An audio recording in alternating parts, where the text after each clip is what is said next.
Hey everybody, I'm here with Dekan of Cryptozoic Games at Spiel Essen at their beautiful booth. And Dekan, you brought several new games, amongst others, Annihilageddon. You gotta say it right. Yeah, Epic Annihilageddon! If you don't say it right, you're doing it wrong. That's how you, okay, I gotta remember. So it's a game about melting each other's faces off while deck building. Cool. Yeah. So to set it up, basically all you do is I'll deal out 2 of these familiars for you. Your familiar chooses the wizard doesn't choose the familiar. Okay. So you choose from there. I have for myself Sparky the Squire of Fire or Kids. Oh, Kids. Yeah. That's nice. I have the familiar Harry the Eldritch Pube and Spooky the Wizard Penis. So all right. You make your choice. I'll go ahead and have Sparky the Squire of Fire. All right. And grab Joan of Spark. Joan of Spark. I love the puns in this game. Right. And then if you're the Harry the Eldritch Pube, you'll be Ball of Cthulhu. Ball of Cthulhu. Yep. So that all makes sense. Yeah. The other one you won't need. Okay. So if you've played any of the other DC deck building games or anything like that, it's very similar to those. It's still using the Cerberus engine. Okay. The biggest differences here are, one, your familiar you can only purchase. Yeah. And you're dealing a lot of damage to each other. You're trying to punch each other in the face as much as possible. So there are trackers. You start at 20 health. Whenever you go down to 0 health, you get a dead wizard token. Okay. Which is actually a real cool way of controlling your deck building experience. Because if you have this, it doesn't mess your deck up, but it still gives you negative points and an immediate bad thing. All right. Limp wands are the weaknesses in this one. The limp wand. Yeah. So if you have 3 of those in front of you and you're playing a 3 or 4 player game, maybe Stan stops punching you in the balls because you're maybe losing already and goes to someone else, or decides to kick you even further for the fun of it. For the fun of it. So those are the big differences. If the whole dead wizard pile runs out, which changes based on player count, the game ends. Or if the villains run out. In this one, they're legends. We have the much darker Dark Lord, Magus Jenny Jellybean. Okay. Skullzor's here again. Skullzor. Champion Chafee and the Burning Kitty. Oh boy. So all that jazz. Yeah. And once those are all completely killed, the game ends. Okay. So basically, just like anything else, though, you have a lineup of 5. There are 4 suits. The Wild Magic shouldn't be in there, but we'll get it out of there. That's one of the things that you can always buy. Okay. That's the kicks. And you also can run into Mayhems. Mayhem card. Which basically just throws everything for a loop. All right.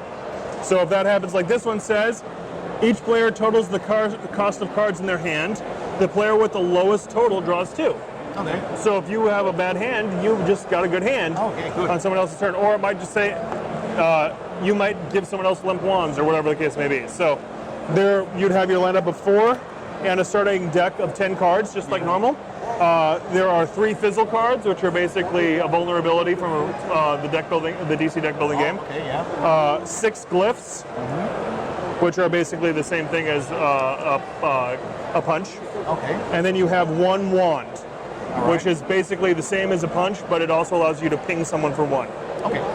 Whenever you kill someone, you also get to take the trophy of Annihilageddon, which basically allows you to draw 6, discard back down to 5 at your turn, so you can make better hands out of it. Cthulhu also shows up in the deck sometimes, and you get Ralia if you get Cthulhu, which allows you to throw your destroyed cards into other people's decks instead. Okay. Yeah. Nice. So that's the basics of Annihilageddon. Do you have any other questions about it?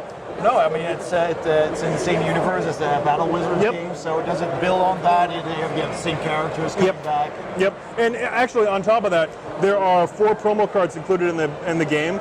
1 from each of the other sets of the thing. So there was a Beetlejuicy-like character inside of the 3rd one. Yeah. This is Horny Hank for Roach Sauce. Okay. There is Lord Squeaker Esquire for Sir Kitty Purrington from, I believe, the 2nd game. Fate Ticklebottom has Poof the Gay Cloud from the 1st game. And Dungstar the Poopo from the 4th game has Saint Stinkus. Okay. I mean, it makes sense. Yeah. Yeah. So there are 7 characters to choose from.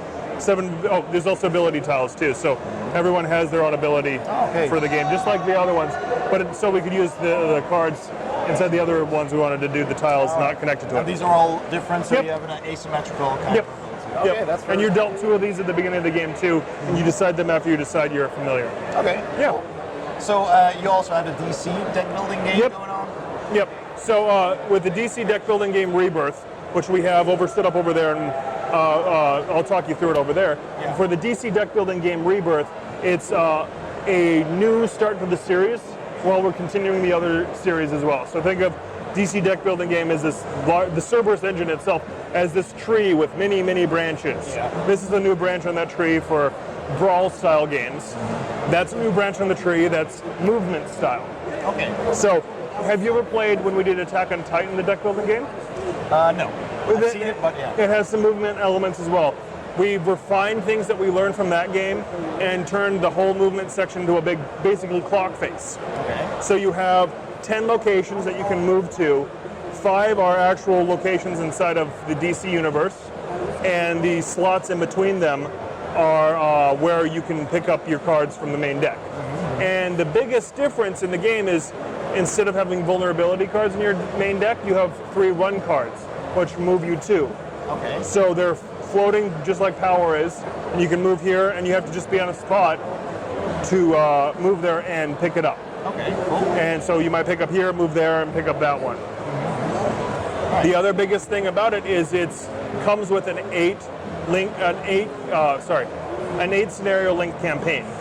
So they come in little rip foil tabs that you can reseal back. So if you want to play it again, you can replay it. Okay.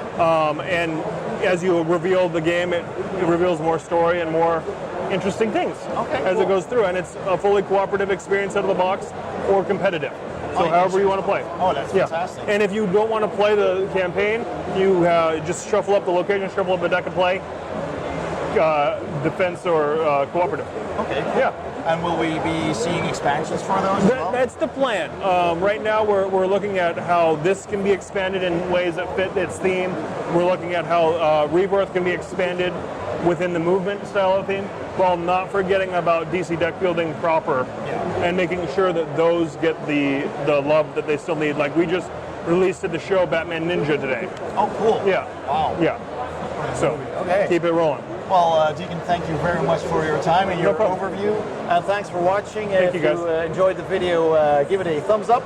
Don't forget to subscribe and hit that bell icon to get a notification whenever I upload a new video. So thanks again, and I'll see you next time on Board Game Heaven.